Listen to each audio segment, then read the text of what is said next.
Guys, how are you? Um, First of all, ignore my unmanicured nails and apologies for not writing a lot for my blog this year.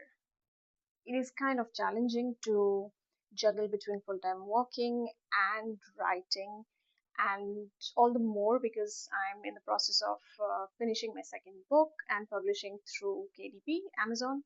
So that takes a chunk of my time, and I cannot for the love of God give up on my beautiful hobby of reading. So that takes another chunk of time. So I am a little bit lagging behind updating my blog.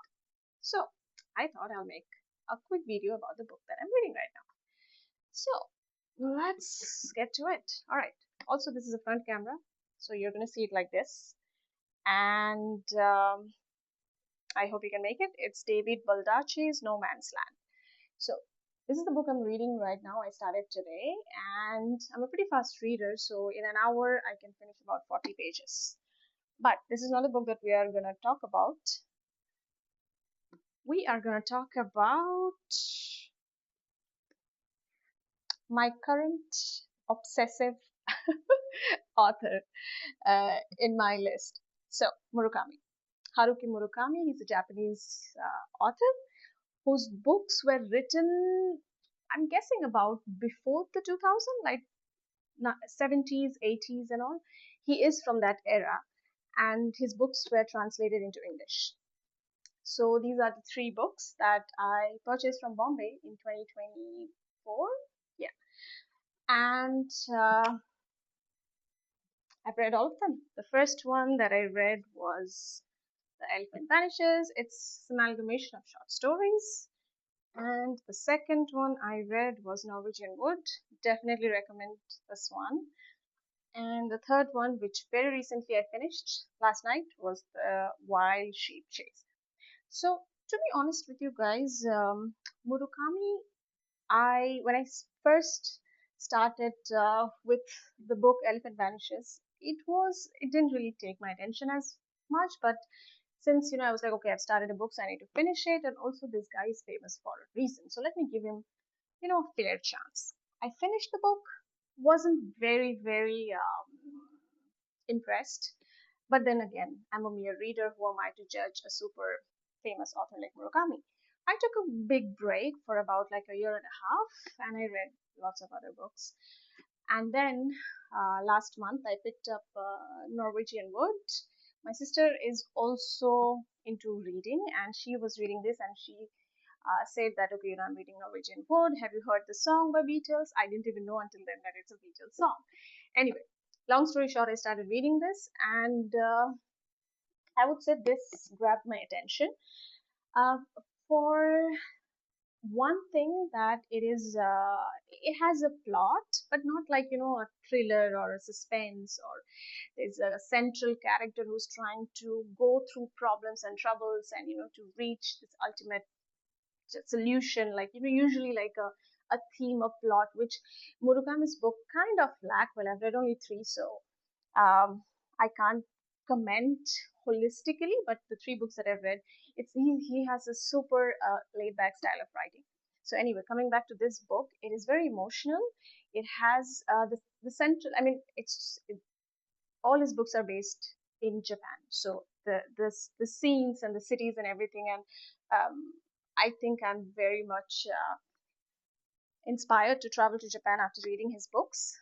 But again, coming back to this book, it's very emotional. It is, if you like emotional books, you would like it, but do not compare it with emotional books like The Kite Runner by Khalid Hosseini. Okay, that's a whole level of emotions we're talking about. Murakami is a more laid back writer, I would say. Doesn't go he doesn't dive deeper into his into the emotions of all the characters, maybe a bit into the central character, and that's what he does in this book, and that's a little bit of that he does in The Wild Ship Chase as well. Not to give any spoiler, but Murakami books could be a little bit monotonous and nonchalant, more like well, he could be one of the author who is writing something very exciting, but he's writing it in a very laid back style. So you have to kind of have a um, you have to have patience to enjoy the book and also have an eye for it. Like, for example, if I was in my early 20s, I would not have liked his books at all. And up until a year and a half, I did not really enjoy reading The Elephant Vanishes. However, now I think that since I'm well into my finishing my mid 30s, I feel that I could enjoy boring stuff. Now it's not the bad kind of boring, it's like you're sitting in a park and you see the people walking by, you enjoy it, there's a kind of peace in it, and it could be interesting, like in a different way. Now, if you are an avid reader and have read a lot through your teenage years, into your 20s, into your 30s, and into your 40s, you might kind of relate to what I'm trying to say here about Murakami's writing. So, if you are going to start reading, I would not recommend Murakami's books because they could be um, different.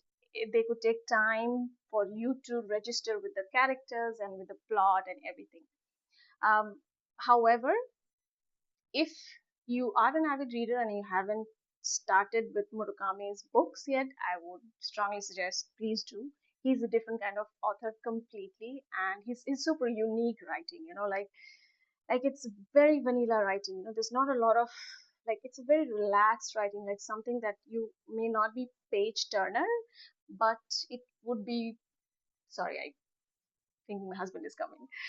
But yeah, it may not be a super page turner, but it will still give you the peace that reading a book brings in. So yeah, that is Murakami for you. Maybe I might make a video later about the reviews, but then I start talking too much and I might give away the story. So I don't want to do that. But yeah, if you're a new reader, don't go for Murakami books. Start with something easier. But if you have been an avid reader, give Murakami a chance. I think you might like it. All right. Bye, guys. See you later with another book.